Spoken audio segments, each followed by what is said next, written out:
Hello students, welcome to TV school. आप आज start करन जा रहे हैं क्लास +2 ਦੀ यूनिट नंबर 9 ਕੋਆਰਡੀਨੇਸ਼ਨ ਕੰਪਾਊਂਡਸ। इस यूनिट ਦੇ ਵਿੱਚ ਸਭ ਤੋਂ ਪਹਿਲਾਂ ਆਪਾਂ ਨੂੰ ਕੋਆਰਡੀਨੇਸ਼ਨ ਕੰਪਾਊਂਡਸ वर्ड ਦਾ नेम क्लीयर वर्ड ਦਾ ਜਿਹੜਾ मीनिंग ਹੈਗਾ ਉਹ क्लीयर ਹੋਣਾ ਚਾਹੀਦਾ। ਉਸ ਤੋਂ ਬਾਅਦ ਹੀ ਜਿਹੜਾ ਹੋਏਗਾ ਆਪਾਂ ਨੈਕਸਟ ਪੂਰਾ ਚੈਪਟਰ ਆ ਜਿਹੜਾ ਉਹਦੇ ਕਨਸੈਪਟਸ ਨੂੰ ਬਿਲਕੁਲ ਡੀਪ ਜਾ ਕੇ क्लीयर ਕਰ ਸਕਦੇ ਹਾਂ। ਸੋ ਆਪਣਾ ਅੱਜ ਦਾ ਜਿਹੜਾ ਟੌਪਿਕ ਜਿਹੜੀ यूनिट है कोआर्डिनेशन कंपाउंड्स। नेम तो क्लीयर हो रहा है। कंपाउंड मीनस कि दो कोई भी एलीमेंट्स का बॉन्ड बनने तो बाद जी चीज़ बनेगी वो अपने कंपाउंड्स बननगे। लाइक जिमें कह लो कि आ कोबाल्ट है तो वो नाल क्लोरीन की बॉन्डिंग हुई, मतलब जो COCl2 है एक कंपाउंड है जिहदे विच कोबाल्ट ते क्लोरीन की आपस दे विच बॉन्डिंग हुई है। तो कोआर्डिनेशन मीनस कि उन्होंने दोनों के कोई ना कोई कोआर्डिनेट होना चाहिए, मतलब कि लिंक होना चाहिए। जिवें कह लवो कि जिहड़ियां प्रॉपर्टीज़ हैगियां वो नीयर अबाउट सेम होनियां चाहिए या फिर कोई ना कोई उन्होंने लिंक होना चाहिए, तां ही जिहड़े इहो जिहे कंपाउंड्स होणगे उन्हां नूं आपां नेम देवांगे कोआर्डिनेशन कंपाउंड्स। सो आपां पहलां कोआर्डिनेशन कंपाउंड्स नूं डिफाइन करते हैं दैट कोआर्डिनेशन कंपाउंड्स की हुंदे आ। मतलब कि कोई भी मैटल एटम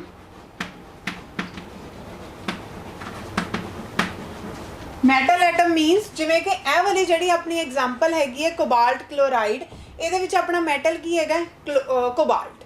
मतलब कि एक जो मैटल एटम है वो सराउंड होया होवे इज सराउंडेड बाय आयन्स और मॉलिक्यूल्स। मतलब कि जो मैटल एटम होवे ओदे आले दुआले, सराउंड मीनस आले दुआले, लाइक सराउंडिंग्स, ओदा मतलब कि ओदे आले दुआले जिहड़े होने चाहिए ने कोई आयन्स या मॉलिक्यूल्स होने चाहिए। जिवें कि अगर आप एदी गल करिए कोबाल्ट क्लोराइड दी, इहदे विच कोबाल्ट दे नाल 2 क्लोरीन लगे हुए हैं ते कोबाल्ट हैगा जिहड़ा उहनूं सराउंड कीता होया किहने, क्लोरीन ने। सो कोआर्डिनेशन कंपाउंड्स वो कंपाउंड्स हुंदे आ जिहदे विच के जिहड़ा सेंट्रल मैटल एटम होएगा, सेंट्रल हुंदा है जिहदे विच के सेंट्रल मैटल एटम नूं सराउंड कीता होवे आयन्स या फिर मॉलिक्यूल्स ने। जिहड़े ये कोआर्डिनेशन कंपाउंड्स ने इन्हां दा जिहड़ा पहला नेम सीगा वो सीगा कॉम्पलैक्स कंपाउंड्स।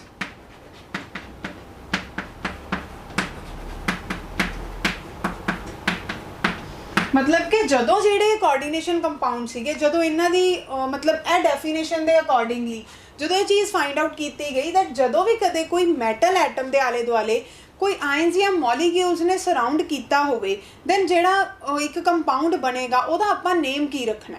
दैन उहदा नेम रखा गया सी कॉम्पलैक्स कंपाउंड्स, बिकॉज जिहड़े हुंदे ने इन्हां विच काफ़ी हाई लैवल दियां ऑर्गैनिक स्पीशीज़ भी आ जांदियां। हाई लैवल दियां मीनस कि अगर कह लवो कि जिवें आयरन है वो आले दुआले बहुत हैवी ग्रुप्स नाल उहदे बॉन्ड होए होण।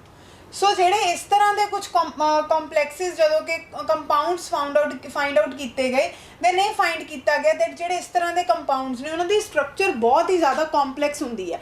लाइक आपां अगे भी इस टॉपिक तो अगे जदों नैक्सट मूव करांगे उहदे विच भी आपां देखांगे जदों आपां लीगेंड्स दियां ही टाइप्स करते हैं। लीगेंड मीनस जिहड़े कि ये मैटल दे नाल बाइंड करते हैं, मतलब कि इत्थे लीगेंड कौन है, क्लोरीन। सो जिहड़े लीगेंड्स हुंदे आ काफ़ी ज़्यादा हाई लैवल के भी हुंदे आ, मीनस उन्हां दा जिहड़ा मास हुंदा है वो बहुत ज़्यादा हुंदा है, नंबर बहुत ज़्यादा हो जाता है। यूनीडेंडेंट बाईडेंडेंट मतलब जिहड़े मोर दैन वन साइड तो बाइंड करते हैं। सो इस तरह के जिहड़े कंपाउंड्स हैगे वो हुंदे अपने कोआर्डिनेशन कंपाउंड्स जिन्हां दा कि पहलां स्टार्टिंग दे विच नेम रखा गया सी complex compounds. But in modern terminology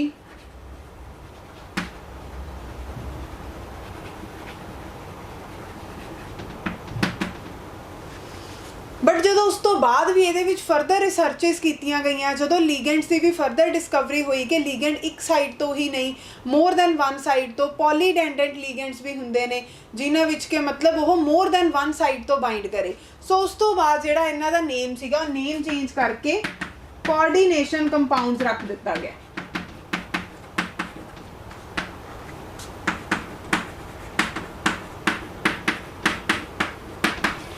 मतलब कि जोड़े कोआर्डिनेशन कंपाउंड्स ने इन्हां दी फस्ट ऑफ ऑल जिहड़ी नेमिंग की गई सी ਉਹ ਸੀਗੀ ਕੰਪਲੈਕਸ ਕੰਪਾਊਂਡਸ। ਬਟ ਡੇ ਬਾਈ ਡੇ ਜਿਵੇਂ ਜਿਵੇਂ ਇਹਨਾਂ ਵਿੱਚ ਮਤਲਬ ਫਰਦਰ ਰਿਸਰਚਿਸ ਕੀਤੀਆਂ ਗਈਆਂ ਦੈਨ ਇਹਦੀ ਜਿਹੜੀ ਨੇਮਿੰਗ ਸੀਗੀ ਉਹ ਕੰਪਲੈਕਸ ਕੰਪਾਊਂਡਸ ਤੋਂ ਨੇਮਿੰਗ ਕੀ ਕਰ ਦਿੱਤੀ ਗਈ, coordination compounds. So in total coordination compounds ਕੀ ਹੁੰਦੇ ਆ, ਜਦੋਂ ਵੀ ਕਿਸੇ ਸੈਂਟਰਲ ਮੈਟਲ ਐਟਮ ਨੂੰ ਲਾਈਕ ਇਹਦੇ ਵਿੱਚ ਕੋਬਾਲਟ ਉਹਨੂੰ ਕਿਸੇ ਲੀਗੈਂਡਸ ਨੇ ਮਤਲਬ ਆਇਨਸ ਜਾਂ ਮੋਲੀਕਿਊਲਸ ਨੇ ਬਾਈਂਡ ਕੀਤਾ ਹੋਵੇ ਦੈਨ ਆਪਾਂ ਉਹਨੂੰ ਕੀ ਕਹਿੰਦੇ ਆ, ਉਸ ਤਰ੍ਹਾਂ ਦੇ ਕੰਪਲੈਕਸਿਸ ਨੂੰ ਕੋਆਰਡੀਨੇਸ਼ਨ ਕੰਪਾਊਂਡਸ। ਤੇ ਜਿਹੜੇ ਕੋਆਰਡੀਨੇਸ਼ਨ ਕੰਪਾਊਂਡਸ ਨੇ ਅਗਰ ਆਪਾਂ ਇਹਦੀ ਐਗਜ਼ਾਮਪਲ ਲਈਏ, ਐਗਜ਼ਾਮਪਲ ਹੈਗੀ ਇਹਦੀ ਮੋਸਟ ਇੰਪੋਰਟੈਂਟ ਐਗਜ਼ਾਮਪਲ ਹੈ ਹੀਮੋਗਲੋਬਿਨ।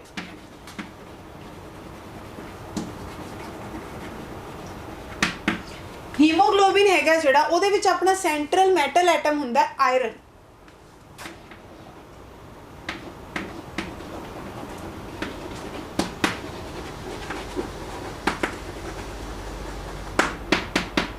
Fe मतलब कि ਜਿਹੜਾ ਹੀਮੋਗਲੋਬਿਨ ਦੀ ਜਦੋਂ ਆਪਾਂ ਸਟਰਕਚਰ ਕਰਾਂਗੇ ਤਾਂ ਉਹਦੇ ਵਿੱਚ ਜਿਵੇਂ ਅਗਰ ਇਸ ਇਹ ਵਾਲੀ ਐਗਜ਼ਾਮਪਲ ਕੰਸੀਡਰ ਕਰੀਏ ਇਹਦੇ ਵਿੱਚ ਆਪਣਾ ਸੈਂਟਰਲ ਮੈਟਲ ਐਟਮ ਕੀ ਹੈ, ਕੋਬਾਲਟ। ਕਿਉਂਕਿ ਜਿਹੜੇ ਕਲੋਰੀਨ ਨੇ ਉਹਨਾਂ ਨੇ ਕੋਬਾਲਟ ਨੂੰ ਮਤਲਬ ਸਰਾਊਂਡ ਕੀਤਾ ਹੋਇਆ, ਸੋ ਜਿਹੜਾ ਸੈਂਟਰਲ ਮੈਟਲ ਐਟਮ ਹੈ ਉਹ ਕੀ ਹੋ ਗਿਆ ਆਪਣਾ, ਕੋਬਾਲਟ। ਸੋ ਇਸੇ ਤਰ੍ਹਾਂ ਨਾਲ ਜਿਹੜੀ ਆਪਾਂ ਹੀਮੋਗਲੋਬਿਨ ਦੀ ਸਟਰਕਚਰ ਕਰਾਂਗੇ ਉਹਦੇ ਵਿੱਚ ਵੀ ਕੀ ਹੋਏਗਾ, ਆਇਰਨ ਆਪਣਾ ਸੈਂਟਰਲ ਮੈਟਲ ਐਟਮ ਹੋਏਗਾ ਐਂਡ ਉਹਨੂੰ ਫਰਦਰ ਜਿਹੜੇ ਹੋਣਗੇ ਲੀਗੈਂਡਸ ਨੇ ਬਾਈਂਡ ਕੀਤਾ ਹੋਏਗਾ। ਸਿਮਿਲਰ ਵੇ ਦੇ ਵਿੱਚ ਕਲੋਰੋਫਿਲ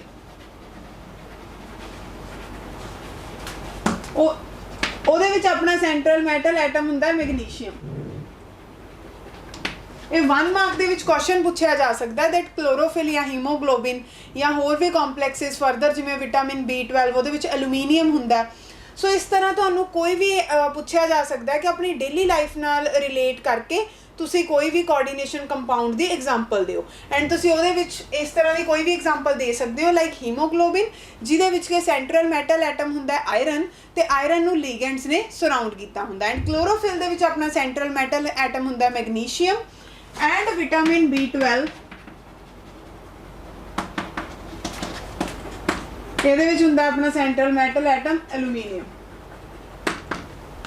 ਸੋ ਇਸ ਤਰ੍ਹਾਂ ਦੇ ਜਿਹੜੇ ਕੁਝ ਆਪਣੀ ਡੇਲੀ ਲਾਈਫ ਦੇ ਵਿੱਚ ਯੂਜ਼ ਕੀਤੇ ਜਾਂਦੇ ਨੇ ਕੋਆਰਡੀਨੇਸ਼ਨ ਕੰਪਾਊਂਡਸ ਨੇ, ਇਹਨਾਂ ਦੀ ਜਿਹੜੀ ਆਪਾਂ ਓਵਰਆਲ ਫੁੱਲ ਡਿਟੇਲ ਦੇ ਵਿੱਚ ਸਟਰਕਚਰਸ ਹੈਗੀਆਂ ਨੇ ਉਹ ਆਪਾਂ ਜਿਵੇਂ ਜਿਵੇਂ ਚੈਪਟਰ ਵਿੱਚ ਅੱਗੇ ਦੀ ਅੱਗੇ ਮੂਵ ਕਰੀ ਜਾਵਾਂਗੇ ਉੱਦਾਂ ਉੱਦਾਂ ਆਪਾਂ ਕਰੀ ਜਾਵਾਂਗੇ। ਬਿਕਾਜ਼ ਇਹਦੀ ਸਟਰਕਚਰ ਨੂੰ ਮੈਂ ਬਿਲਕੁਲ ਵੈਰੀ ਫਸਟ ਡੇ ਮੈਂ ਇਹਨਾਂ ਦੀਆਂ ਸਟਰਕਚਰਸ ਨੂੰ ਐਕਸਪਲੇਨ ਨਹੀਂ ਕਰ ਸਕਦੀ ਬਿਕਾਜ਼ ਜਿਹੜੇ ਬਾਈਂਡ ਹੋਣੇ ਨੇ ਨਾਲ ਲੀਗੈਂਡਸ, ਫਸਟ ਆਫ ਆਲ ਤੁਹਾਨੂੰ ਡਿਟੇਲ ਦੇ ਵਿੱਚ ਪਹਿਲਾਂ ਲੀਗੈਂਡਸ ਕਰਨੇ ਪੈਣਗੇ। ਸੋ ਆਪਾਂ ਪਹਿਲਾਂ ਲੀਗੈਂਡਸ ਦੱਸਾਂਗੇ ਕਿ ਲੀਗੈਂਡਸ ਕੀ ਹੁੰਦੇ ਆ, ਕਿੰਨੇ ਟਾਈਪਸ ਦੇ ਹੁੰਦੇ ਆ, ਉਸ ਤੋਂ ਬਾਅਦ ਆਪਾਂ ਜਿਹੜਾ ਹੋਏਗਾ ਫੁੱਲ ਸਟਰਕਚਰਸ ਦੇ ਉੱਪਰ ਆਵਾਂਗੇ। ਪਹਿਲਾਂ ਆਪਾਂ ਨੂੰ ਜਸਟ ਛੋਟੀਆਂ ਚੀਜ਼ਾਂ ਕਿ ਸੈਂਟਰਲ ਮੈਟਲ ਐਟਮ ਕੀ ਹੁੰਦਾ, ਲੀਗੈਂਡਸ ਕੀ ਹੁੰਦੇ ਆ, ਕਿੰਨੀ ਤਰ੍ਹਾਂ ਦੇ ਹੁੰਦੇ ਆ ਤੇ ਕਿਸ ਤਰ੍ਹਾਂ ਨਾਲ ਉਹ ਬਾਈਂਡ ਕਰ ਸਕਦੇ ਆ, ਪਹਿਲਾਂ ਇਹ ਸਭ ਚੀਜ਼ਾਂ ਕਲੀਅਰ ਹੋਣੀਆਂ ਚਾਹੀਦੀਆਂ ਨੇ। ਦੈਨ ਹੀ ਆਪਾਂ ਫਰਦਰ ਫੁੱਲ ਜਿਹੜੀ ਮੋਲੀਕਿਊਲ ਦੀ ਸਟਰਕਚਰ ਹੋਏਗੀ ਕੋਆਰਡੀਨੇਸ਼ਨ ਕੰਪਾਊਂਡ ਦੀ ਉਹਦੀ ਆਪਾਂ ਸਟਰਕਚਰ ਕਰ ਸਕਦੇ ਹਾਂ। ਤੇ ਉਸ ਤੋਂ ਬਾਅਦ ਆਪਾਂ ਹੁਣ ਐਗਜ਼ੈਕਟ ਡੈਫੀਨੇਸ਼ਨ ਤੇ ਵੱਲ ਨੂੰ ਮੂਵ ਕਰਦੇ ਹਾਂ ਕਿ ਕੋਆਰਡੀਨੇਸ਼ਨ ਕੰਪਾਊਂਡਸ, ਵੈਸੇ ਤਾਂ ਇਹ ਵੀ ਤੁਸੀਂ ਡੈਫੀਨੇਸ਼ਨ ਲਿਖ ਸਕਦੇ ਹੋ that the compounds in which central metal atom is surrounded by ions or molecules।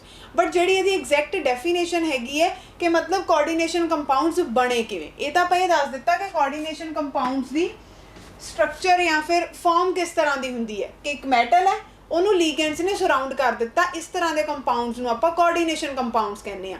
But ਇਸ ਤਰ੍ਹਾਂ ਦੇ ਕੰਪਾਊਂਡਸ ਬਣਦੇ ਕਿਵੇਂ ਨੇ, ਹੁਣ ਆਪਾਂ ਉਹਦੇ ਨਾਲ ਰਿਲੇਟ ਕਰਕੇ ਡੈਫੀਨੇਸ਼ਨ ਦੇਖਦੇ ਹਾਂ ਕਿ ਜੋ ਅਗਰ ਆਪਾਂ ਐਗਜ਼ੈਕਟ ਡੈਫੀਨੇਸ਼ਨ ਕਰੀਏ ਕਿ ਇਹਨਾਂ ਦੀ ਫਾਰਮੇਸ਼ਨ ਕਿਵੇਂ ਹੁੰਦੀ ਹੈ ਕੋਆਰਡੀਨੇਸ਼ਨ ਕੰਪਾਊਂਡਸ ਦੀ, ਹੁਣ ਆਪਾਂ ਉਹ ਵਾਲੀ ਡੈਫੀਨੇਸ਼ਨ ਕਰਦੇ ਹਾਂ।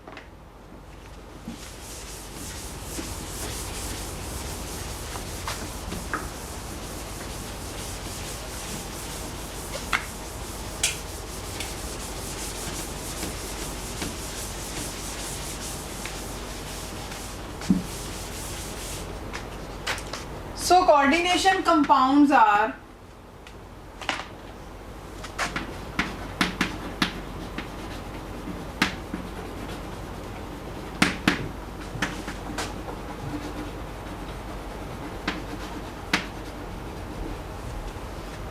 complexes क्यों? बिकॉज इन्हां दी जिहड़ी पहला नेम जिहड़ा कोऑर्डिनेशन कंपाउंड्स दा फर्स्ट नेम सीगा ਉਹ ਕੰਪਲੈਕਸ ਕੰਪਾਊਂਡ ਸੀਗਾ। ਸੋ ਇਹ ਕੰਪਲੈਕਸਿਸ ਹੁੰਦੇ ਆ ਜਿਹਦੇ ਵਿੱਚ ਕਿ ਮੈਟਲ ਤੇ ਲੀਗੈਂਡ ਦੋਨਾਂ ਦਾ ਬੌਂਡ ਬਣਿਆ ਹੁੰਦਾ। M stands for metal and L stands for ligand. So coordination compounds are the complexes when two or more simple and stable complexes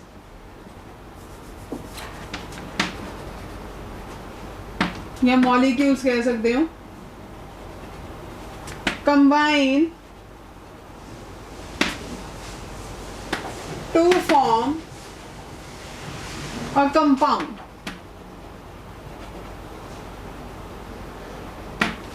मतलब कि ਜਦੋਂ ਦੋ ਜਾਂ ਦੋ ਤੋਂ ਜ਼ਿਆਦਾ ਸਿੰਪਲ ਜਦੋਂ ਆਪਾਂ ਐਟਮਸ ਨੂੰ ਜਾਂ ਮੋਲੀਕਿਊਲਸ ਨੂੰ ਬਾਈਂਡ ਕਰ ਦਿੱਤਾ ਤੇ ਉਹ ਮਿਲ ਕੇ ਆਪਣੇ ਕੋਲ ਇੱਕ ਨਾ ਇੱਕ ਕੰਪਾਊਂਡ ਦੀ ਫਾਰਮੇਸ਼ਨ ਕਰਦੇ ਆ। ਜਿਵੇਂ ਕਿ ਇਹਦੇ ਵਿੱਚ ਮੰਨ ਲਓ ਮੈਂ ਕੋਈ ਮੈਟਲ ਲਿਆ, ਉਹਦੇ ਵਿੱਚ ਲੀਗੈਂਡ ਜੋੜ ਦਿੱਤਾ, ਸੋ ਮਤਲਬ ਦੋ ਸਿੰਪਲ ਮੋਲੀਕਿਊਲਸ ਹੋ ਗਏ। ਲਾਈਕ ਮੈਟਲ ਲੈ ਲਓ ਆਪਾਂ ਆਇਰਨ ਐਂਡ ਇਹਦੇ ਨਾਲ ਲੈ ਲਓ Cl ਕਿ ਮੈਟਲ ਦੇ ਨਾਲ ਮੈਂ ਲੀਗੈਂਡ ਕੀ ਲਿਆ, ਕਲੋਰੀਨ ਲੈ ਲਿਆ।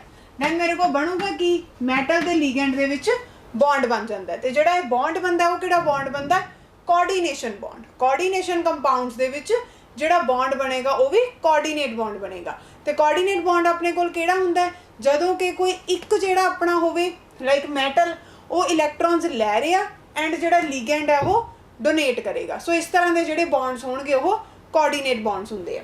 ਸੋ ਅਗਰ ਮੈਂ Fe ਦੇ ਵਿੱਚ Cl ਨੂੰ ਐਡ ਕਰ ਰਹੀ ਹਾਂ, ਮੈਨੂੰ ਪਤਾ ਹੈ ਫੈਰਿਕ ਕਲੋਰਾਈਡ ਕੀ ਹੁੰਦਾ, FeCl3 ਤਾਂ 3 ਕਲੋਰੀਨ ਲੱਗ ਜਾਣਗੇ after balancing.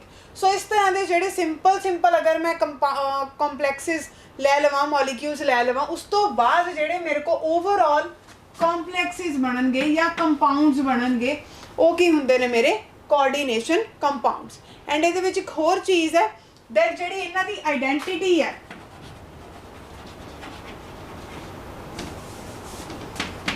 identity of coordination compounds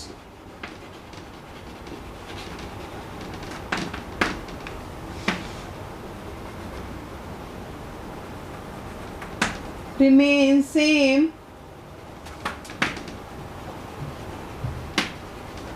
in solid as well as dissolved state.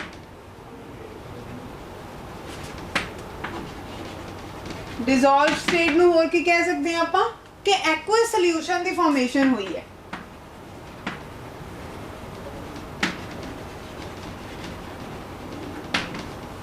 मतलब कि इस लाइन का मतलब की होया दैट ਜਿਹੜੀ ਕੋਆਰਡੀਨੇਸ਼ਨ ਕੰਪਾਊਂਡ ਦੀ ਆਇਡੈਂਟੀਟੀ ਹੋਏਗੀ, मतलब कि ਜਿਵੇਂ ਅਗਰ ਆਪਾਂ ਇਹ ਐਗਜ਼ਾਮਪਲ ਦੇਖੀਏ दैट ਜਿਹੜਾ FeCl3 ਹੈਗਾ ਉਹਦੀ ਜਿਹੜੀ ਆਇਡੈਂਟੀਟੀ ਹੈਗੀ ਆ ਰਿਮੇਨ ਸੇਮ ਇਨ ਸੋਲਿਡ। ਹੁਣ ਜਿਵੇਂ ਇਹ ਵਾਲੀ ਜਿਹੜੀ ਆਪਣੀ ਸਟੇਟ ਹੈਗੀ ਹੈ ਇਹ ਆਪਣੀ ਫੈਰਿਕ ਕਲੋਰਾਈਡ ਸੋਲਿਡ ਸਟੇਟ ਦੇ ਵਿੱਚ ਐਗਜ਼ਿਸਟ ਕਰ ਰਿਹਾ। ਸੋ ਇਸ ਲਾਈਨ ਦੇ ਅਕੋਰਡਿੰਗਲੀ ਕੀ ਹੈ ਕਿ ਜਿਹੜਾ ਕੋਆਰਡੀਨੇਸ਼ਨ ਕੰਪਾਊਂਡ ਬਣਿਆ ਉਹਦੀ ਜਿਹੜੀ ਆਇਡੈਂਟੀਟੀ ਹੋਏਗੀ ਉਹ ਸੋਲਿਡ ਐਂਡ ਡਿਜ਼ੋਲਵਡ ਸਟੇਟ ਦੋਨਾਂ ਦੇ ਵਿੱਚ ਕੀ ਰਹੇਗੀ, ਸੇਮ। ਸੋਲਿਡ ਮੀਨਸ ਕਿ ਜਿਹੜੀ ਸਟੇਟ ਦੇ ਵਿੱਚ ਉਹ ਨਾਰਮਲ ਫਾਰਮ ਦੇ ਵਿੱਚ ਐਗਜ਼ਿਸਟ ਕਰ ਰਿਹਾ ਉਹ ਵਾਲੀ ਸਟੇਟ, ਐਂਡ ਡਿਜ਼ੋਲਵਡ ਸਟੇਟ ਮੀਨਸ ਕਿ ਅਗਰ ਆਪਾਂ ਉਹਦੇ ਵਿੱਚ ਵਾਟਰ ਵੀ ਐਡ ਕਰਦੇ ਹਾਂ ਦੈਨ ਉਸ ਤੋਂ ਬਾਅਦ ਵੀ ਜਿਹੜੀ ਹੈਗੀ ਉਹਦੀ ਸਟੇਟ ਕੀ ਰਹਿਣੀ ਚਾਹੀਦੀ ਹੈ, ਸੇਮ ਰਹਿਣੀ ਚਾਹੀਦੀ ਹੈ। ਸੋ ਇਸ ਤੋਂ ਬਾਅਦ ਹੁਣ ਆਪਾਂ ਅਗਰ ਇੱਕ ਦੀ ਐਗਜ਼ਾਮਪਲ ਲਈਏ, ਇਹਦਾ ਸਭ ਤੋਂ ਸਿੰਪਲ ਐਗਜ਼ਾਮਪਲ ਸੀਗੀ ਕਿ ਅਗਰ ਆਪਾਂ ਨੇ ਮੈਟਲ ਦੇ ਵਿੱਚ ਲੀਗੈਂਡ ਨੂੰ ਬਾਈਂਡ ਕੀਤਾ ਦੈਨ ਮੈਟਲ ਦੇ ਲੀਗੈਂਡ ਦੇ ਵਿੱਚ ਬੌਂਡ ਦੀ ਫਾਰਮੇਸ਼ਨ ਹੋ ਜਾਂਦੀ ਹੈ ਐਂਡ ਉਸ ਤੋਂ ਬਾਅਦ ਆਪਣੇ ਕੋਲ ਕੋਈ ਵੀ ਇੱਕ ਕੋਆਰਡੀਨੇਸ਼ਨ ਕੰਪਾਊਂਡ ਬਣ ਜਾਏਗਾ। ਹੁਣ ਅਗਰ ਆਪਾਂ ਇਸ ਤੋਂ ਥੋੜੀ ਜਿਹੀ ਟਿਪੀਕਲ ਐਗਜ਼ਾਮਪਲ ਲਈਏ ਦੈਨ ਉਹਦੇ ਵਿੱਚ ਕੀ ਹੈ ਕਿ ਮੰਨ ਲਓ ਮੈਂ ਐਗਜ਼ਾਮਪਲ ਲਈ ਕਿ ਨਿਕਲ ਕਲੋਰਾਈਡ ਕਿ ਆਲਰੇਡੀ ਮੈਂ ਇੱਕ ਪਹਿਲਾਂ ਤਾਂ ਲਿਆ ਸੀ ਸਿੰਪਲ ਆਇਰਨ ਐਂਡ ਉਹਦੇ ਵਿੱਚ ਐਡ ਕੀ ਕਰ ਦਿੱਤਾ, ਕਲੋਰੀਨ ਐਜ਼ ਅ ਲੀਗੈਂਡ ਐਡ ਕਰ ਦਿੱਤਾ। मतलब कि मैं ਸਿੰਪਲੈਸਟ ਮੈਟਲ ਲੈ ਕੇ ਉਹਦੇ ਵਿੱਚ ਸਿੰਪਲੈਸਟ ਲੀਗੈਂਡ ਨੂੰ ਬਾਈਂਡ ਕੀਤਾ, ਜਿਹੜਾ ਮੇਰੇ ਕੋਲ ਫੈਰਿਕ ਕਲੋਰਾਈਡ ਦਾ ਮੋਲੀਕਿਊਲ ਬਣਿਆ ਉਹ ਓਵਰਆਲ ਮੋਲੀਕਿਊਲ ਸਿੰਪਲੈਸਟ ਬਣਿਆ। ਬਟ ਹੁਣ ਅਗਰ ਥੋੜਾ ਕੰਪਲਿਕੇਟਡ ਵੱਲ ਮੂਵ ਕਰੀਏ, ਮੰਨ ਲਓ ਕਿ ਮੈਂ ਨਿਕਲ ਕਲੋਰਾਈਡ ਲੈ ਲਿਆ ਐਂਡ ਉਹਦੇ ਵਿੱਚ ਮੈਂ ਐਮੋਨੀਆ ਐਜ਼ ਅ ਲੀਗੈਂਡ ਬਾਈਂਡ ਕਰਵਾ ਰਹੀ ਹਾਂ। ਜਿਹੜਾ ਐਮੋਨੀਆ ਹੈਗਾ ਉਹ ਆਪਣਾ ਯੂਨੀਡੈਂਡੈਂਟ ਲੀਗੈਂਡ ਹੈ। ਯੂਨੀਡੈਂਡੈਂਟ ਮੀਨਸ ਕਿ ਉਹ ਇੱਕ ਸਾਈਡ ਤੋਂ ਹੀ ਬਾਈਂਡ ਹੁੰਦਾ। ਯੂਨੀ ਮੀਨਸ 1, ਸੋ ਇੱਕ ਸਾਈਡ ਤੋਂ ਹੀ ਬਾਈਂਡ ਹੋਏਗਾ। ਜਿਵੇਂ ਕਿ NH3 ਦੇ ਵਿੱਚ ਜਿਹੜਾ ਹੁਣ ਇਹ ਆਪਣਾ ਨਿਕਲ ਕਲੋਰਾਈਡ ਦੇ ਨਾਲ ਬਾਈਂਡ ਕਰੇਗਾ ਦੈਨ ਇਹ ਕੀ ਹੋਏਗਾ, ਇੱਕ ਸਾਈਡ ਤੋਂ ਬਾਈਂਡ ਹੋਏਗਾ, ਮਤਲਬ ਨਾਈਟ੍ਰੋਜਨ ਦੇ ਥਰੂ ਬਾਈਂਡ ਹੋਏਗਾ। ਸੋ ਇਸ ਤੋਂ ਬਾਅਦ ਜਿਹੜਾ ਇਹਦਾ ਆਪਣਾ ਫਾਈਨਲ ਪ੍ਰੋਡਕਟ ਬਣੇਗਾ ਉਹ ਕੀ ਬਣੇਗਾ,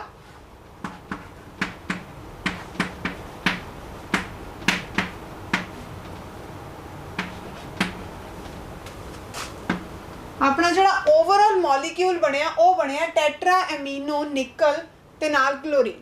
मतलब कि हुण देखो इहदे विच मैं दो चीज़ां नोट कीतियां होईयां ने, मतलब कि मैं एक जिहड़ी ਉਹ ਜਿਹੜੀ ਸਕੁਆਇਰ ਬ੍ਰੈਕਟ ਹੈ ਉਹਦੇ ਅੰਦਰ ਲਿਖਿਆ ਦੋ ਚੀਜ਼ਾਂ, मतलब ਨਿਕਲ ਦਾ ਜਦੋਂ ਬੌਂਡ ਬਣਿਆ ਐਮੋਨੀਆ ਦੇ ਨਾਲ, ਦੇਖੋ ਇਹ ਯੂਨੀਡੈਂਡੈਂਟ ਲੀਗੈਂਡ ਹੈ, यूनिडेंडेंट लीगेंड है। यूनी मीन्स वन, सो ये एक साइड तो ਜਿਹੜਾ ਨਿਕਲ ਹੈਗਾ ਉਹਦੇ ਨਾਲ ਬਾइंड हो गया, नाइट्रोजन एक साइड तो निकल दे नाल बाइंड हो गया, एंड ਜਿਹੜਾ क्लोरीन सीगा वो साइड ते हो गया अपना। सो ਜਿਹੜਾ ਆਪਣੇ ਕੋਲ ओवरऑल मॉलिक्यूल ਬਣਿਆ, ਜਿਹੜਾ कोऑर्डिनेशन कंपाउंड ਦੀ फॉर्मेशन होई वो होई है कि निकल ਦੇ ਨਾਲ 6 ਅਮੋਨੀਆ ਲੱਗ ਜਾਂਦੇ ਆ, ਐਂਡ ਸਕੁਆਇਰ ਬ੍ਰੈਕਟ ਦੇ ਵਿੱਚ ਇਹਦੀ ਫਾਰਮੇਸ਼ਨ ਹੁੰਦੀ ਹੈ, ਨਾਲ ਲੱਗ ਜਾਂਦੇ ਆ Cl2। ਹੁਣ ਇਹ ਵਾਲੀ ਜਿਹੜੀ ਇੰਨੀ ਚੀਜ਼ ਹੈ ਇਹਨੂੰ ਮੈਂ ਸਕੁਆਇਰ ਬ੍ਰੈਕਟ ਦੇ ਵਿੱਚ ਕਿਉਂ ਲਿਖਿਆ ਐਂਡ Cl2 ਨੂੰ ਅਲੱਗ ਹੀ ਕਿਉਂ ਲਿਖਿਆ, ਇਹ ਰਿਪਰੈਜ਼ੈਂਟ ਕਰ ਰਿਹਾ ਹੈ। ਇਹ ਤੁਹਾਨੂੰ ਕੋਈ ਵੀ ਐਗਜ਼ਾਮਪਲ ਐਗਜ਼ਾਮ ਦੇ ਵਿੱਚ ਵੀ ਗਿਵਨ ਹੋ ਸਕਦੀ ਹੈ, ਜਿਵੇਂ ਇਹਦੇ ਰਿਗਾਰਡਿੰਗ ਫਰਦਰ ਕੁਐਸਚਨਸ ਆ ਸਕਦੇ ਨੇ ਕਿ ਇਹਦੇ ਨਾਲ ਕਿੰਨੇ ਲੀਗੈਂਡਸ ਹੈ, ਜਾਂ ਫਿਰ ਇਹਦੇ ਵਿੱਚ ਉਹ ਕਹਿ ਸਕਦੇ ਨੇ ਨਿਕਲ ਦੀ ਆਕਸੀਡੇਸ਼ਨ ਸਟੇਟ ਫਾइंड आउट करो, ओवरऑल मॉलिक्यूल का चार्ज फाइंड आउट करो। सो इस तरह के क्वेश्चन आ सकते हैं। सो वो सब तो पहला तो इन्नी चीज़ क्लीयर होनी चाहिए है दैट ब्रैकेटेड चीज़ एंड जी ब्रैकेट तो बाहर चीज़ है वो दोनों के डिफरेंस की है। जी तो आप चीज़ ब्रैकेट के लिखी हुई है वो है अपना कोऑर्डिनेशन स्फीयर।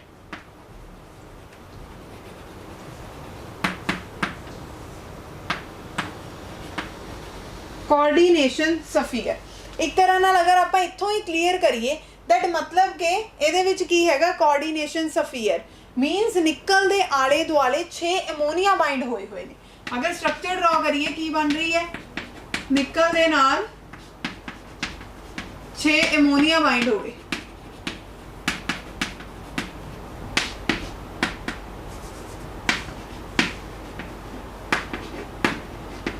ਤੇ ਬਾਈਂਡਿੰਗ ਆਲਵੇਜ਼ ਨਾਈਟ੍ਰੋਜਨ ਦੇ ਥਰੂ ਹੀ ਹੋਏਗੀ, ਬਿਕਾਜ਼ ਜਿਹੜਾ ਇੱਥੇ ਯੂਨੀਡੈਂਡੈਂਟ ਲੀਗੈਂਡ ਯੂਨੀ ਮੀਨਸ वन, ਜਿਹੜਾ ਇੱਕ ਸਾਈਡ ਤੋਂ ਬਾਈਂਡ ਹੋਣਾ ਉਹ ਕਿਹਨੇ ਬਾਈਂਡ ਹੋਣਾ, ਨਾਈਟ੍ਰੋਜਨ ਨੇ। ਸੋ ਜਿਹੜਾ ਐਵਰੀ ਇਹਦੇ ਵਿੱਚ ਬੌਂਡ ਬਣੇਗਾ, ਹਰ ਇੱਕ ਜਿਹੜਾ ਬੌਂਡ ਦੀ ਫਾਰਮੇਸ਼ਨ ਹੋਏਗੀ ਉਹ ਨਿਕਲ ਦੇ ਨਾਲ ਨਾਈਟ੍ਰੋਜਨ ਬਣੇਗਾ। ਨਾਈਟ੍ਰੋਜਨ ਦੇ ਨਾਲ ਬੌਂਡ ਬਣਨ ਤੋਂ ਬਾਅਦ ਆਪਣੇ ਓਵਰਆਲ ਜਿਹੜਾ ਹੋਏਗਾ ਕੋਆਰਡੀਨੇਸ਼ਨ ਸਫੀਅਰ ਬਣ ਗਿਆ ਇਹ, मतलब कि ਇਹਨੂੰ ਸਰਾਊਂਡ ਕਰ ਲਿਆ ਸੈਂਟਰਲ ਮੈਟਲ ਐਟਮ ਨੂੰ ਲੀਗੈਂਡਸ ਨੇ।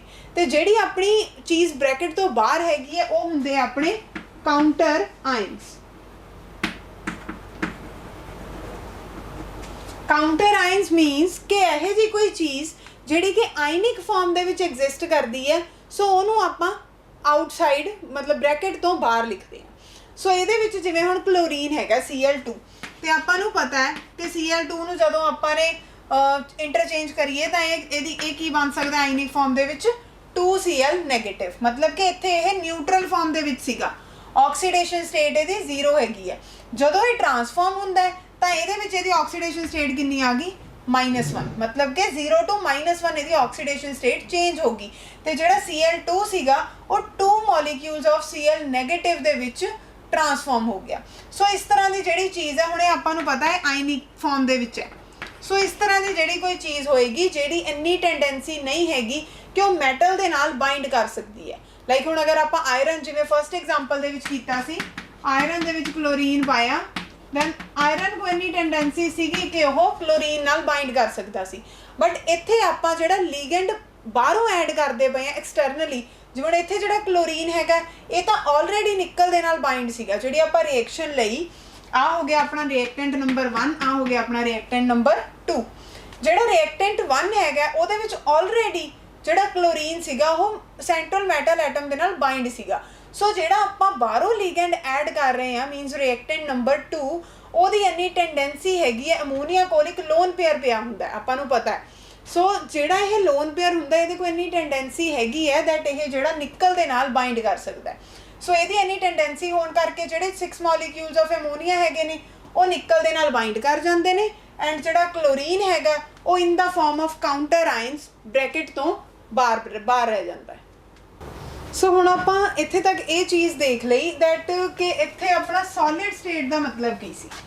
ਲਾਈਕ ਇਸ ਡੈਫੀਨੇਸ਼ਨ ਦੇ ਵਿੱਚ ਡੈਫੀਨੇਸ਼ਨ ਤਾਂ ਸਮਝ ਲੱਗ ਗਈ ਹੋਣੀ ਹੈ ਕਿ ਸਿਰਫ ਦੋ ਸਿੰਪਲ ਕੰਪਾਊਂਡਸ, ਸਿੰਪਲ ਦੇ ਨਾਲ ਉਹ ਸਟੇਬਲ ਵੀ ਹੋਣੇ ਚਾਹੀਦੇ ਆ।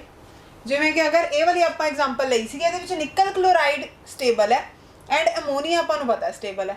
ਸੋ ਦੋਨਾਂ ਜਦੋਂ ਬੌਂਡ ਬਣਿਆ ਤਾਂ ਉਹ ਵੀ ਸਟੇਬਲ ਕੰਪਾਊਂਡ ਬਣਿਆ। ਉਹਦੇ ਵਿੱਚ ਦੋ ਪਾਰਟਸ ਦੇ ਵਿੱਚ ਉਹ ਬਣਦਾ, ਇੱਕ ਜਿਹੜਾ ਪਾਰਟ ਹੈ ਉਹ ਕੋਆਰਡੀਨੇਸ਼ਨ ਸਫੀਅਰ ਹੁੰਦਾ ਐਂਡ ਜਿਹੜਾ ਅਨਦਰ ਪਾਰਟ ਬ੍ਰੈਕਟ ਤੋਂ ਬਾਹਰ ਹੋਏਗਾ ਉਹ ਚੀਜ਼ ਆਪਣੀ ਕਾਊਂਟਰ ਆਇਨਸ ਹੁੰਦੀ ਹੈ। ਹੁਣ ਆਪਾਂ ਨੇ ਇਹ ਚੀਜ਼ ਦੇਖ ਲਈ ਦੈਟ ਜਦੋਂ ਇਹ ਬਣਿਆ ਮਤਲਬ ਆਪਣੀ ਸੋਲਿਡ ਸਟੇਟ ਦੇ ਵਿੱਚ ਬਣਿਆ ਕਿ ਅਗਰ ਦੋ ਸਟੇਬਲ ਚੀਜ਼ਾਂ ਨੂੰ ਆਪਾਂ ਨੇ ਐਡ ਕਰਕੇ ਇੱਕ ਕੰਪਲੈਕਸ ਦੀ ਫਾਰਮੇਸ਼ਨ ਕੀਤੀ ਹੈ, ਕੋਆਰਡੀਨੇਸ਼ਨ ਕੰਪਾਊਂਡ ਬਣਿਆ, ਜਿਹੜਾ ਉਹ ਬਣਿਆ ਉਹ ਵੀ ਆਪਣਾ ਸਟੇਬਲ ਬਣੇਗਾ। ਸੋ ਆਪਣਾ ਸੋਲਿਡ ਸਟੇਟ ਦੇ ਵਿੱਚ ਇਹ ਚੀਜ਼ ਸਟੇਬਲ ਆ ਗਈ। ਹੁਣ ਆਪਾਂ ਨੇ ਦੇਖਣੀ ਹੈ ਡਿਜ਼ੋਲਵਡ ਸਟੇਟ। ਡਿਜ਼ੋਲਵ ਮੀਨਸ ਕਿ ਅਗਰ ਮੈਂ ਇਹਦੇ ਵਿੱਚ ਵਾਟਰ ਐਡ ਕਰਦੀ ਹਾਂ ਦੈਨ ਕੀ ਹੁੰਦਾ। ਸੋ ਹੁਣ ਆਪਾਂ ਦੇਖਦੇ ਹਾਂ ਕਿ ਅਗਰ ਮੈਂ ਇਹਦੇ ਵਿੱਚ ਵਾਟਰ ਦੀ ਐਡੀਸ਼ਨ ਕਰ ਦੇਵਾਂ ਦੈਨ ਕੀ ਹੁੰਦਾ।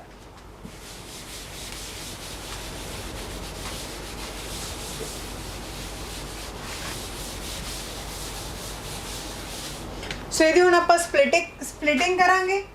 ਸੋ ਨਿਕਲ 6 molecules of ammonia Cl2 ਜਦੋਂ ਇਹਦੇ ਵਿੱਚ ਮੈਂ ਵਾਟਰ ਐਡ ਕੀਤਾ, ਬਿਕੋਜ਼ ਡਿਜ਼ੋਲਵਡ ਸਟੇਟ ਦਾ ਮਤਲਬ ਹੈ ਐਕੁਅਸ ਸੋਲਿਊਸ਼ਨ ਐਂਡ ਐਕੁਅਸ ਦਾ ਮਤਲਬ ਹੁੰਦਾ ਹੈ ਇਨ ਦੀ ਪ੍ਰੈਜ਼ੈਂਸ ਆਫ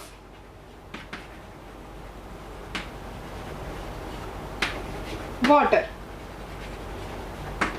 ਕਿ ਮਤਲਬ ਪਾਣੀ ਦੀ ਪ੍ਰੈਜ਼ੈਂਸ ਦੇ ਵਿੱਚ ਇਹ ਰਿਐਕਸ਼ਨ ਹੋਏਗੀ। ਸੋ ਮਤਲਬ ਕਿ ਹੁਣ ਇੱਥੇ ਕੀ ਹੈਗਾ ਆਪਣਾ H ਪੋਜ਼ਿਟਿਵ OH ਨੈਗੇਟਿਵ। ਜਦੋਂ ਵਾਟਰ ਦੀ ਸਪਲਿਟਿੰਗ ਹੋਗੀ, ਵਾਟਰ ਈਜ਼ੀਲੀ ਸਪਲਿਟ ਕਰ ਸਕਦਾ ਕੈਟਾਇਨ ਐਂਡ ਐਨਾਇਨ ਦੀ ਫਾਰਮ ਦੇ ਵਿੱਚ।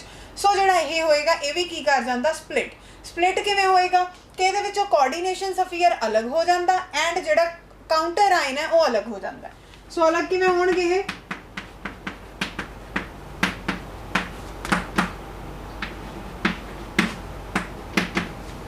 ਸੋ ਇਸ ਫਾਰਮ ਦੇ ਵਿੱਚ ਇਹ ਦੋਨੋਂ ਜਾਣੇ ਸਪਲਿਟ ਹੋ ਜਾਣਗੇ, ਜਿਹੜਾ coordination sphere and counter ion ਸੀਗੇ। ਸੋ ਹੁਣ ਮੈਨੂੰ ਚਾਰਜ ਦਾ ਕਿਵੇਂ ਪਤਾ ਲੱਗਿਆ। ਚਾਰਜ ਨਾਰਮਲੀ ਆਪਾਂ ਕਾਊਂਟਰ ਆਇਨ ਨਾਲ ਕੰਪੇਅਰ ਕਰਦੇ ਹੁੰਦੇ ਆ ਕਿ ਉਹਦੇ ਉੱਪਰ ਕਿੰਨਾ ਚਾਰਜ ਹੈ, ਉਹਦਾ ਜਿਹੜਾ ਆਪੋਜ਼ਿਟ ਚਾਰਜ ਹੈ ਉਹ ਆਪਣਾ ਕੋਆਰਡੀਨੇਸ਼ਨ ਸਫੀਅਰ ਦੇ ਉੱਪਰ ਆਏਗਾ, ਜਿਹੜੀ ਚੀਜ਼ ਆਪਾਂ ਬ੍ਰੈਕਟਡ ਲਈ ਹੋਏਗੀ। ਸੋ ਇਹਦੇ ਵਿੱਚੋਂ ਜਦੋਂ ਸਪਲਿਟਿੰਗ ਹੋਈ ਇਹ ਚੀਜ਼ ਅਲੱਗ ਹੋ ਗਈ ਐਂਡ ਜਿਹੜਾ Cl2 ਆ ਉਹ 2Cl ਨੈਗੇਟਿਵ ਦੇ ਵਿੱਚ ਟਰਾਂਸਫਾਰਮ ਕਰ ਗਿਆ। ਸੋ ਹੁਣ ਕਲੋਰੀਨ ਦੇ ਉੱਪਰ ਮੈਨੂੰ ਪਤਾ ਹੈ ਕਿ ਜਿਹੜਾ ਚਾਰਜ ਹੈ ਉਹ -1 ਹੁੰਦਾ। ਕਲੋਰੀਨ ਦੇ 2 ਮੋਲੀਕਿਊਲਸ ਹੈ, ਮਤਲਬ ਕਿ ਓਵਰਆਲ ਚਾਰਜ ਕਿੰਨਾ ਹੋ ਗਿਆ 2 ਨੈਗੇਟਿਵ। ਸੋ ਇਹ 2 ਨੈਗੇਟਿਵ ਨੂੰ ਬੈਲੈਂਸ ਕਰਨ ਲਈ ਜਿਹੜਾ ਕੋਆਰਡੀਨੇਸ਼ਨ ਸਫੀਅਰ ਦਾ ਮੋਲੀਕਿਊਲ ਹੈਗਾ ਇਹਦੇ ਉੱਪਰ ਕਿੰਨਾ ਚਾਰਜ ਆਏਗਾ 2 ਪੋਜ਼ਿਟਿਵ, ਤਾਂ ਹੀ ਜਿਹੜਾ ਆਪਣਾ ਓਵਰਆਲ ਮੋਲੀਕਿਊਲ ਹੈਗਾ ਇਹਨੇ ਕੀ ਇੱਕ ਨਿਊਟਰਲ ਬਣ ਰਿਹਾ, ਮਤਲਬ ਕਿ ਪੋਜ਼ਿਟਿਵ ਤੇ ਨੈਗੇਟਿਵ ਕੈਂਸਲ ਹੋ ਕੇ ਆਪਾਂ ਨੂੰ ਨਿਊਟਰਲ ਰਿਜ਼ਲਟ ਦੇ ਰਹੇ ਨੇ। ਸੋ ਇਹ ਚੀਜ਼ ਹੋ ਗਈ ਆਪਣੀ ਡਿਜ਼ੋਲਵਡ ਸਟੇਟ। ਦੈਟ ਸੋਲਿਡ ਸਟੇਟ ਦੇ ਵਿੱਚ ਵੀ ਆਪਾਂ ਨੇ ਦੇਖ ਲਿਆ ਕਿ ਸਟੇਬਲ ਬਣ ਰਿਹਾ, ਕਿਉਂਕਿ ਆਪਾਂ 2 ਸਟੇਬਲ ਸਿੰਪਲ ਮੋਲੀਕਿਊਲਸ ਲੈਣੇ ਆ। ਜਦ ਤੱਕ ਆਪਾਂ 2 ਜਾਂ 2 ਤੋਂ ਜ਼ਿਆਦਾ ਸਿੰਪਲ ਤੇ ਸਟੇਬਲ ਮੋਲੀਕਿਊਲਸ ਨਹੀਂ ਲਵਾਂਗੇ ਤਦ ਤੱਕ ਜਿਹੜਾ ਆਪਣਾ ਹੈਗਾ ਰਿਜ਼ਲਟ ਨਾ ਤਾਂ ਸੋਲਿਡ ਸਟੇਟ ਦੇ ਵਿੱਚ ਸਟੇਬਲ ਆ ਸਕਦਾ ਤੇ ਨਾ ਹੀ ਉਹ ਆਪਣੀ ਡਿਜ਼ੋਲਵਡ ਸਟੇਟ ਦੇ ਵਿੱਚ ਸਟੇਬਲ ਆ ਸਕਦਾ। ਸੋ ਇਸ ਕੇਸ ਦੇ ਵਿੱਚ ਆਪਣਾ ਸੋਲਿਡ ਸਟੇਟ ਦੇ ਵਿੱਚ ਵੀ ਸਟੇਬਲ ਆ ਗਿਆ ਐਂਡ ਜਦੋਂ ਆਪਾਂ ਨੇ ਡਿਜ਼ੋਲਵਡ ਸਟੇਟ ਦੇ ਵਿੱਚ ਸਪਲਿਟ ਕੀਤਾ ਤਾਂ ਵੀ ਜਿਹੜੇ ਆਪਣੇ ਆਇਨਸ ਬਣੇ ਉਹ ਵੀ ਕੀ ਬਣੇ ਸਟੇਬਲ। ਇਹ ਆਪਣਾ ਟੈਟਰਾ ਐਮਾਈਨੋ ਨਿਕਲੇਟ ਬਣ ਗਿਆ ਐਂਡ ਉਧਰ ਆਪਣੇ ਕਲੋਰਾਈਡ ਆਇਨਸ ਬਣ ਗਈ। ਸੋ ਇਹ ਹੋ ਗਈ ਆਪਣੀ ਆਇਨਿਕ ਫਾਰਮ ਦੇ ਵਿੱਚ ਸਪਲਿਟਿੰਗ। ਹੁਣ ਆਪਾਂ ਦੇਖਦੇ ਹਾਂ ਕਿ ਜਿਹੜੇ ਕੋਆਰਡੀਨੇਸ਼ਨ ਕੰਪਾਊਂਡਸ ਨੇ ਉਹ ਡਬਲ ਸਾਲਟ ਨਾਲੋਂ ਡਿਫਰ ਕਿਵੇਂ ਕਰਦੇ ਨੇ। ਲਾਈਕ ਹੁਣ ਅਗਰ ਆਪਾਂ ਡਿਫਰੈਂਸ ਦੇਖਾਂਗੇ ਡਬਲ ਸਾਲਟ ਦਾ ਐਂਡ ਕੋਆਰਡੀਨੇਸ਼ਨ ਕੰਪਾਊਂਡ ਦਾ, ਆਪਾਂ ਇਹਨਾਂ ਦੋਨਾਂ ਦਾ ਹੁਣ ਡਿਫਰੈਂਸ ਨੋਟ ਕਰਨਾ ਹੈ। ਦੈਟ ਦੋਨਾਂ ਦਾ ਡਿਫਰੈਂਸ ਕੀ ਹੈ, ਪਹਿਲਾਂ ਥੋੜਾ ਨੇਮ ਤੋਂ ਕਲੀਅਰ ਕਰ ਲੈਂਦੇ ਆ ਕਿ ਕੀ ਹੁੰਦਾ। ਡਬਲ ਸਾਲਟ ਵੀ ਇਸ ਤਰ੍ਹਾਂ ਦੇ ਹੀ ਹੁੰਦੇ ਆ। ਲਾਈਕ ਅਗਰ ਆਪਾਂ ਇਹਦੇ ਵਿੱਚ ਵੀ ਦੇਖੀਏ 1 ਤੇ 2, ਜਦੋਂ ਕੋਈ ਚੀਜ਼ ਇੱਕ ਬ੍ਰੈਕਟਡ ਪਈ ਹੈ ਇੱਕ ਅਨਬ੍ਰੈਕਟਡ ਪਈ ਹੈ ਤਾਂ ਮਤਲਬ ਕਿ ਉਹਦੇ ਵਿੱਚ 2 ਚੀਜ਼ਾਂ ਪਈਆਂ ਤੇ ਡਬਲ ਸਾਲਟ ਵੀ ਕੀ ਹੁੰਦਾ 2 ਚੀਜ਼ਾਂ ਨੂੰ ਮਿਲ ਕੇ ਬਣਦਾ। ਸੋ ਦੋਨਾਂ ਦੇ ਵਿੱਚ ਬਹੁਤ ਹੀ ਮਾਈਨਰ ਜਿਹੇ ਡਿਫਰੈਂਸ ਨੇ। ਪਹਿਲਾਂ ਆਪਾਂ ਉਹ ਡਿਫਰੈਂਸਿਸ ਦੇਖ ਲੈਂਦੇ ਆ ਕੀ ਹੁੰਦੇ।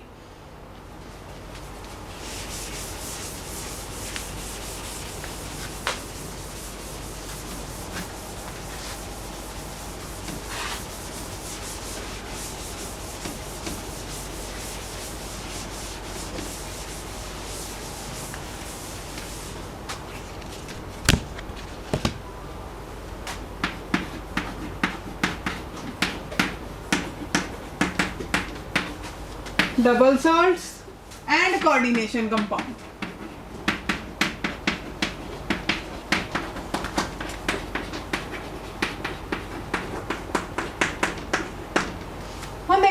ਦਾ ਡਿਫਰੈਂਸ ਕਰਨ ਤੋਂ ਪਹਿਲਾਂ ਆਪਾਂ ਨੇ ਹੁਣ ਤੱਕ ਅੱਜ ਦੇ ਲੈਕਚਰ ਦੇ ਵਿੱਚ ਜੋ ਸਟੱਡੀ ਕੀਤਾ ਉਹ ਆਪਾਂ ਕੋਆਰਡੀਨੇਸ਼ਨ ਕੰਪਾਊਂਡਸ ਦਾ ਕਾਫੀ ਹੱਦ ਤੱਕ ਬੇਸਿਕ ਕਲੀਅਰ ਕੀਤਾ ਦੈਟ ਕਿ ਜਿਹੜੇ ਕੋਆਰਡੀਨੇਸ਼ਨ ਕੰਪਾਊਂਡਸ ਨੇ ਜਦੋਂ ਮੈਟਲ ਦੇ ਲਿਗੈਂਡ ਦੇ ਵਿੱਚ ਬੌਂਡ ਬਣ ਗਿਆ ਤੇ ਦੋ ਸਟੇਬਲ ਕੰਪਾਊਂਡਸ ਜੁੜੇ ਤਾਂ ਉਸ ਤੋਂ ਬਾਅਦ ਕੋਆਰਡੀਨੇਸ਼ਨ ਕੰਪਾਊਂਡਸ ਦੀ ਫਾਰਮੇਸ਼ਨ ਹੁੰਦੀ ਹੈ ਬਟ ਇਹੀ ਅਗਰ ਆਪਾਂ ਥੋੜਾ ਜਿਹਾ ਹੁਣ ਬੇਸਿਕ ਡਬਲ ਸੌਲਟ ਦਾ ਵੀ ਦੇਖੀਏ ਦੋਨਾਂ ਦਾ ਡਿਫਰੈਂਸ ਕਰਨ ਤੋਂ ਪਹਿਲਾਂ ਬਿਕਾਜ਼ ਆਪਾਂ ਡਿਫਰੈਂਸ ਤਾਂ ਕਰਾਂਗੇ ਨਾ ਅਗਰ ਆਪਾਂ ਨੂੰ ਦੋਨੋਂ ਚੀਜ਼ਾਂ ਦਾ ਥੋੜਾ ਬੇਸਿਕ ਕਲੀਅਰ ਹੋਵੇ ਹੁਣ ਆਪਾਂ ਨੂੰ ਕੋਆਰਡੀਨੇਸ਼ਨ ਕੰਪਾਊਂਡਸ ਦਾ ਬੇਸਿਕ ਕਾਫੀ ਹੱਦ ਤੱਕ ਕਲੀਅਰ ਹੈ ਹੁਣ ਆਪਾਂ ਥੋੜਾ ਜਿਹਾ ਡਬਲ ਸੌਲਟ ਦਾ ਦੇਖ ਲੈਂਦੇ ਹਾਂ ਤੇ ਡਬਲ ਸੌਲਟਸ ਕੀ ਹੁੰਦੇ ਆ ਜਿਹੜੇ ਡਬਲ ਸੌਲਟਸ ਹੁੰਦੇ ਨੇ ਉਹ ਹੁੰਦੇ ਨੇ ਕਿ ਜਦੋਂ ਆਪਾਂ ਨੇ ਦੋ ਸੈਚੂਰੇਟਡ ਕੰਪਾਊਂਡਸ ਨੂੰ ਕੰਬਾਈਨ ਕੀਤਾ ਕਿ ਮਤਲਬ ਸੈਚੂਰੇਟਡ ਤੇ ਅਨਸੈਚੂਰੇਟਡ ਪਹਿਲਾਂ ਡਿਫਰੈਂਸ ਨੋਟ ਕਰ ਲੈਂਦੇ ਆ ਸੈਚੂਰੇਟਡ ਕੰਪਾਊਂਡਸ ਨੂੰ ਕੰਬਾਈਨ ਕੀਤਾ ਕੰਬਾਈਨ ਸੈਚੂਰੇਟਡ ਕੰਪਾਊਂਡਸ ਤੇ ਆਪਣੇ ਕੋਲ ਜਿਹੜਾ ਓਵਰਆਲ ਰਿਜ਼ਲਟ ਆਂਦਾ ਉਹ ਆਂਦਾ double salts saturated means single bond saturated means ਹੈ ਕਿ ਉਹਦੇ ਵਿੱਚ ਕੋਈ ਮਲਟੀਪਲ ਬੌਂਡ ਨਹੀਂ ਹੋਣਾ ਚਾਹੀਦਾ ਲਾਈਕ ਇੱਕ ਹੀ ਬੌਂਡ ਹੋਣਾ ਚਾਹੀਦਾ ਸਿੰਗਲ ਬੌਂਡ ਬਟ ਅਨਸੈਚੂਰੇਟਡ ਦਾ ਮਤਲਬ ਕੀ ਹੁੰਦਾ ਡਬਲ ਜਾਂ ਫਿਰ ट्रिपल बॉन्ड भी ਉਹਦੇ ਵਿੱਚ ਹੋ ਸਕਦੇ ਆ ਸੋ ਅੱਗੇ ਜਾ ਕੇ ਆਪਾਂ ਅਨਸੈਚੂਰੇਸ਼ਨ ਵੀ ਸਟੱਡੀ ਕਰਾਂਗੇ ਦੈਟ ਅਨਸੈਚੂਰੇਸ਼ਨ ਦੀ ਡਿਗਰੀ ਕਿੰਨੀ ਆਂਦੀ ਹੈ ਉਹ ਡਿਪੈਂਡ ਕਰਦੀ ਹੈ ਕਿ ਡਬਲ ਬੌਂਡ ਹੈ ਜਾਂ ਫਿਰ ਟ੍ਰਿਪਲ ਬੌਂਡ ਹੈ ਸੋ ਜਿਹੜੇ ਡਬਲ ਸਾਲਟਸ ਨੇ ਇਹਦੇ ਵਿੱਚ ਅਨਸੈਚੂਰੇਟਡ ਦਾ ਕੋਈ ਰੋਲ ਨਹੀਂ ਹੁੰਦਾ ਜਿਹੜਾ ਇਹਦੇ ਵਿੱਚ ਆਪਣਾ ਓਵਰਆਲ ਡਬਲ ਸਾਲਟਸ ਬਣਦੇ ਨੇ ਉਹ ਆਪਣੇ ਦੋ ਸੈਚੂਰੇਟਡ ਕੰਪਾਊਂਡਸ ਨੂੰ ਕੰਬਾਈਨ ਕਰਕੇ ਬਣਦੇ ਆ ਸੋ ਹੁਣ ਆਪਾਂ ਇੱਕ ਅੱਧੀ ਇਹਦੀ ਐਗਜ਼ਾਮਪਲ ਦੇਖ ਲੈਂਦੇ ਆ ਦ ਡਬਲ ਸਾਲਟਸ ਦੀ ਐਗਜ਼ਾਮਪਲ ਕੀ ਹੁੰਦੀ ਹੈ ਜਿਵੇਂ ਕਿ ਇਹਦੀ ਆਪਾਂ ਐਗਜ਼ਾਮਪਲ ਲਈਏ ਜਿਵੇਂ ਕਿ ਇਹਦੀ ਆਪਾਂ ਐਗਜ਼ਾਮਪਲ ਲੈ ਰਹੇ ਹਾਂ ਮੰਨ ਲਓ ਪੋਟਾਸ਼ ਐਲਮ ਲੈ ਲਈ ਸੋ ਹੁਣ ਅਗਰ ਆਪਾਂ ਪੋਟਾਸ਼ ਐਲਮ ਦੇਖੀਏ ਇਹਦਾ ਫਾਰਮੂਲਾ ਹੁੰਦਾ ਹੈ पोटाशियम सल्फेट एल्यूमिनियम सल्फेट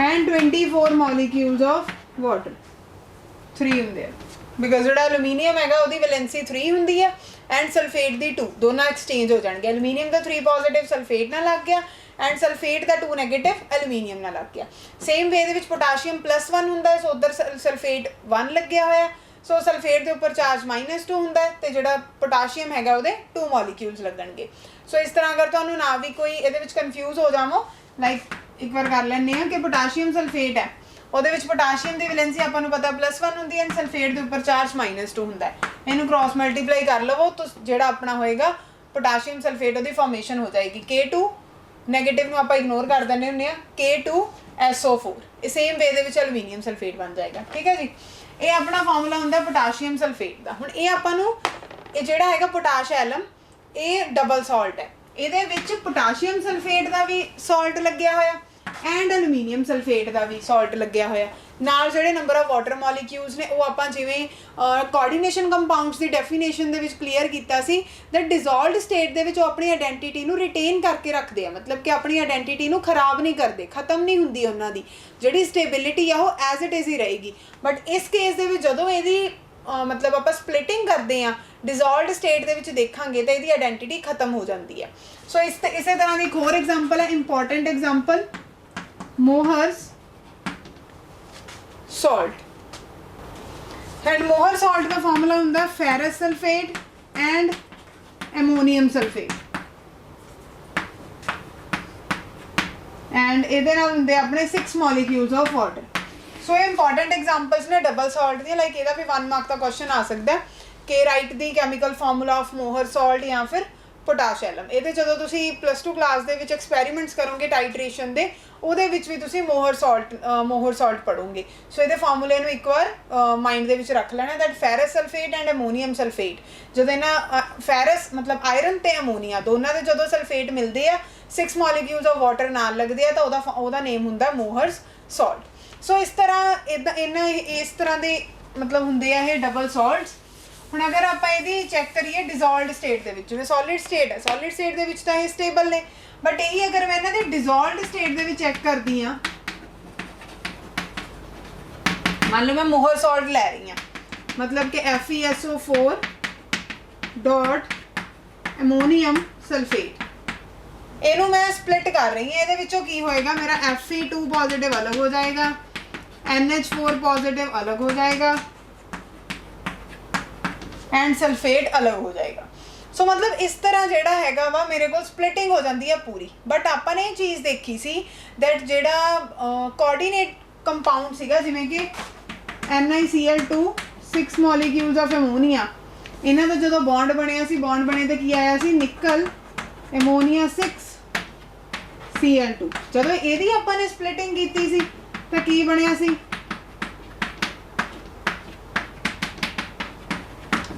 ਇਸ ਤਰ੍ਹਾਂ ਦੀ ਫਾਰਮੇਸ਼ਨ ਹੋਈ ਸੀ। ਹੁਣ ਅਗਰ ਆਪਾਂ ਦੋਨਾਂ ਨੂੰ ਹੀ ਕੰਪੇਅਰ ਕਰੀਏ, ਇੱਕ ਡਿਫਰੈਂਸ ਦਾ ਪੁਆਇੰਟ ਵੀ ਇੱਥੇ ਆਪਾਂ ਨੋਟ ਕਰਾਂਗੇ ਦੈਟ ਜਿਹੜਾ ਇਹਦੇ ਵਿੱਚ ਹੈਗਾ, ਇਹਦੇ ਵਿੱਚ ਕੰਪਲੀਟ ਸਪਲਿਟਿੰਗ ਹੋਈ ਹੈ।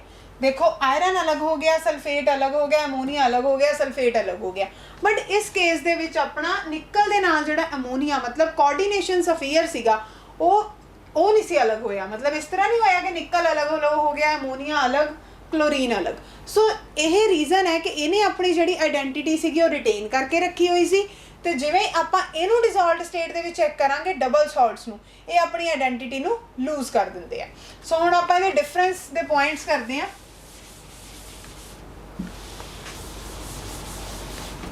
ਉਹਦੇ ਵਿੱਚ ਫਸਟ ਪੁਆਇੰਟ ਹੈਗਾ double salt the, that they exist in solid state, solid state ਦੇ ਵਿੱਚ exist ਕਰਦੇ ਆ and they dissociate completely, ਨਾਲ ਤੁਸੀਂ ਮੈਂਸ਼ਨ ਕਰ ਸਕਦੇ ਹੋ, in dissolved state।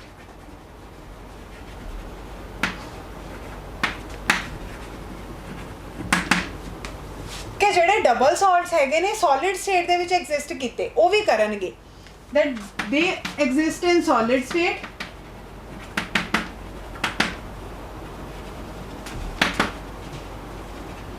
and they do not completely dissociate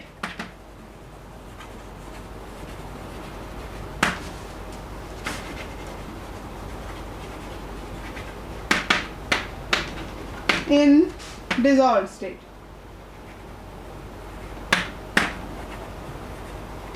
सो इत्थे अपना डिफरेंस का पॉइंट बन गया दैट ਜਿਹੜੇ ਡਬਲ ਸਾਲਟਸ ਨੇ ਇਹ ਵੀ ਸੋਲਿਡ ਸਟੇਟ ਦੇ ਵਿੱਚ ਐਗਜ਼ਿਸਟ ਕਰਦੇ ਹਨ, ਕੋਆਰਡੀਨੇਸ਼ਨ ਕੰਪਾਊਂਡਸ ਵੀ, ਤੇ ਇਹ ਜਿਹੜੇ ਨੇ ਇਹ ਆਪਣੇ ਡਿਸੋਲਵਡ ਸਟੇਟ ਦੇ ਵਿੱਚ ਕੰਪਲੀਟਲੀ ਡਿਸੋਸੀਏਟ ਹੋ ਜਾਂਦੇ ਨੇ, ਬਟ ਇਹ ਕੰਪਲੀਟਲੀ ਡਿਸੋਸੀਏਟ ਨਹੀਂ ਹੁੰਦੇ। ਸੋ ਇਹਦੇ ਨਾਲ ਹੀ ਲਿੰਕ ਕਰਕੇ ਆਪਾਂ ਸੈਕੰਡ ਪੁਆਇੰਟ ਲਿਖਾਂਗੇ। ਜਿਵੇਂ ਦੇਖੋ ਇਹ ਨੇ ਜਿਹੜੇ ਇਹ ਕੰਪਲੀਟਲੀ ਡਿਸੋਸੀਏਟ ਹੋ ਚੁੱਕੇ ਨੇ, ਕੰਪਲੀਟਲੀ ਡਿਸੋਸੀਏਟ ਹੋ ਗਏ ਮਤਲਬ ਜਿਹੜੀ ਇਹਨਾਂ ਦੀ ਆਇਡੈਂਟੀਟੀ ਸੀਗੀ ਉਹ ਲੂਜ਼ ਹੋ ਚੁੱਕੀ ਹੈ। So their identity loses in aqueous solution। aqueous solution means ਜਦੋਂ ਆਪਾਂ ਨੇ ਵਾਟਰ ਦੀ ਐਡੀਸ਼ਨ ਕੀਤੀ ਉਹ ਵਾਲਾ ਸੋਲੂਸ਼ਨ। ਸੋ ਜੇ ਕੰਪਲੀਟਲੀ ਡਿਸੋਸੀਏਟ ਹੋ ਗਏ ਤਾਂ ਜਿਹੜੀ ਓਵਰਆਲ ਮੋਲੀਕਿਊਲ ਦੀ ਆਇਡੈਂਟੀਟੀ ਸੀਗੀ ਉਹ ਖਤਮ ਹੋ ਚੁੱਕੀ ਹੈ ਤੇ ਉਹ ਫਰਦਰ ਬਹੁਤ ਸਾਰੀ ਉਹਦੀ ਕੰਪਲੀਟਲੀ ਸਪਲਿਟਿੰਗ ਹੋ ਚੁੱਕੀ ਹੈ। ਬਟ ਅਗਰ ਇਸ ਕੇਸ ਦੇ ਵਿੱਚ ਦੇਖਾਂਗੇ they retain their identity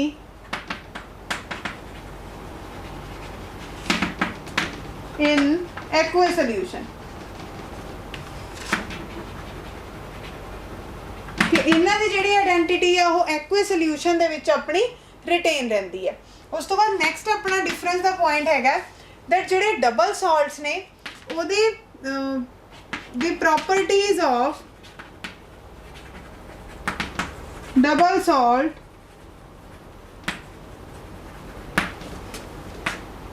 remain same as its constituent particles।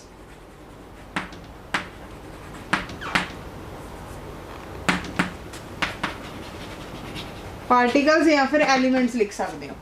इस पॉइंट तो की मतलब है दैट जो डबल सॉल्ट है ਆਪਾਂ ਨੇ ਪੂਰਾ ਡਬਲ ਸਾਲਟ ਬਣਾਇਆ, ਕਿੱਥੋਂ ਬਣਾਇਆ, ਫੈਰਸ ਸਲਫੇਟ ਐਂਡ ਜਿਵੇਂ ਮੋਹਰ ਸਾਲਟ ਬਣਾਇਆ, ferrous sulphate and ammonium sulphate. ਜਿਹੜੀ ਪ੍ਰੋਪਰਟੀ ਆਪਣੀ ਫੈਰਸ ਸਲਫੇਟ ਤੇ ਅਮੋਨੀਅਮ ਸਲਫੇਟ ਦੀ ਹੋਏਗੀ, ਜਦੋਂ ਉਹਨਾਂ ਦੋਨਾਂ ਨੂੰ ਮਿਲ ਕੇ ਉਹਨਾਂ ਦਾ ਡਬਲ ਸਾਲਟ ਬਣਿਆ ਤਾਂ ਓਵਰਆਲ ਜਿਹੜੀ ਡਬਲ ਸਾਲਟ ਦੀ ਪ੍ਰੋਪਰਟੀ ਹੋਏਗੀ ਉਹ ਵੀ ਕੀ ਹੋਏਗੀ, सेम होएगी, बट इस केस दे विच अपनी जिहड़ी प्रॉपर्टी है वो की हुंदी है डिफरेंट। तुसीं पूरी लाइन नूं सिमिलरली मैंशन कर दोगे that the properties of coordination compounds मतलब differ as compared to its constituent particles. मतलब कि इहदी जिहड़ी कोऑर्डिनेशन कंपाउंड्स की प्रॉपर्टी आएगी ਉਹ ਇਹਦੇ ਕਨਸਟੀਟੂਐਂਟ ਪਾਰਟੀਕਲਸ ਦੇ ਨਾਲੋਂ ਡਿਫਰ ਕਰੇਗੀ। ਮਤਲਬ ਕਿ ਆਪਾਂ ਐਗਜ਼ਾਮਪਲ ਲਈ ਸੀ ਨਿਕਲ ਕਲੋਰਾਈਡ ਐਂਡ ਅਮੋਨੀਆ ਦੀ, ਤੇ ਜਿਹੜੀ ਪ੍ਰੋਪਰਟੀ ਆਪਣੀ ਨਿਕਲ ਕਲੋਰਾਈਡ ਤੇ ਅਮੋਨੀਆ ਦੀ ਹੋਏਗੀ ਉਹ ਪ੍ਰੋਪਰਟੀ ਆਪਣੀ ਜਿਹੜਾ ਕੋਆਰਡੀਨੇਸ਼ਨ ਕੰਪਾਊਂਡ ਬਣੇਗਾ ਉਹਦੀ ਸੇਮ ਪ੍ਰੋਪਰਟੀ ਨਹੀਂ ਹੋਏਗੀ। ਮਤਲਬ ਉਹਦੀਆਂ ਪ੍ਰੋਪਰਟੀਜ਼ ਦੇ ਵਿੱਚ ਕੁਛ ਨਾ ਕੁਛ ਚੇਂਜਸ ਆਣਗੇ। ਉਸ ਤੋਂ ਬਾਅਦ ਆਪਣਾ ਲਾਸਟ ਪੁਆਇੰਟ ਹੈਗਾ ਡਿਫਰੈਂਸ ਦਾ, ਦੈਟ ਜਿਹੜੇ ਡਬਲ ਸਾਲਟਸ ਨੇ ਇਹਦੇ ਵਿੱਚ ਜਿਹੜੀ ਵੈਲੈਂਸੀ ਹੈਗੀ ਹੈ ਸੈਂਟਰਲ ਮੈਟਲ ਐਟਮ ਦੀ ਉਹ ਸੇਮ ਰਹਿੰਦੀ ਹੈ। मतलब कि जिमें कोबाल्ट क्लोराइड है कि मान लो कोबाल्ट की जिहड़ी वैलेंसी है वो 2 है, सो इस केस दे विच जदों डबल सॉल्ट्स बनने हैं तां भी कोबाल्ट की जिहड़ी वैलेंसी है वो 2 ही रहेगी, सो सेम रहेगी। बट जदों कोऑर्डिनेशन कंपाउंड्स की फॉर्मेशन होनी है दैन जिहड़ी वैलेंसी हैगी आ एक्सीड्स इट्स नॉर्मल वैलेंसी। कि मतलब जो नॉर्मल वैलेंसी अगर सिमिलरली कंपेयर करिए, अगर कोबाल्ट 3 पॉजिटिव विच एग्जिस्ट कर रहा है तो वह डबल सॉल्ट दे विच भी 3 पॉजिटिव च एग्जिस्ट करेगा। बट कोऑर्डिनेशन कंपाउंड्स के केस दे विच वो 3 पॉजिटिव नहीं शो करेगा, ਉਹਦੇ ਨਾਲੋਂ एक्सीड कर जाएगा। एक्सीड मीनस ज़्यादा हो जाएगा, ਉਹਦੀ ਜਿਹੜੀ वैलेंसी होएगी वो +3 तो एक्सीड होएगी। तो ਇਹਦੇ ਵਿੱਚ ਤੁਸੀਂ ਇੱਕ डिफरेंस ਦਾ पॉइंट रिएक्शनस भी लिख सकते हो ਜਿਹੜੀ ਆਪਾਂ ਅੱਜ रिएक्शन ਕੀਤੀ ਸੀ। सो ਅੱਜ ਦਾ ਆਪਣਾ overall topic C basics of coordination compounds, ਤੇ ਇਸ ਤੋਂ ਬਾਅਦ ਜਿਹੜੇ ਨੈਕਸਟ ਟੌਪਿਕਸ ਹੈਗੇ ਆ ਉਹ ਆਪਾਂ ਨੈਕਸਟ ਲੈਕਚਰ ਵਿੱਚ ਕਰਾਂਗੇ। आई होप ਤੁਹਾਨੂੰ ਸਾਰਾ ਲੈਕਚਰ ਕਲੀਅਰ ਹੋ ਗਿਆ ਹੋਵੇਗਾ। अगर ਤੁਹਾਨੂੰ ਅੱਜ ਦੇ ਲੈਕਚਰ ਦੇ ਰਿਗਾਰਡਿੰਗ ਕੋਈ ਵੀ ਕੁਐਰੀ ਹੈ ਦੈਨ ਤੁਸੀਂ ਸਾਡੇ WhatsApp ਨੰਬਰ ਤੇ ਕੰਟੈਕਟ ਕਰ ਸਕਦੇ ਹੋ। Thank you so much.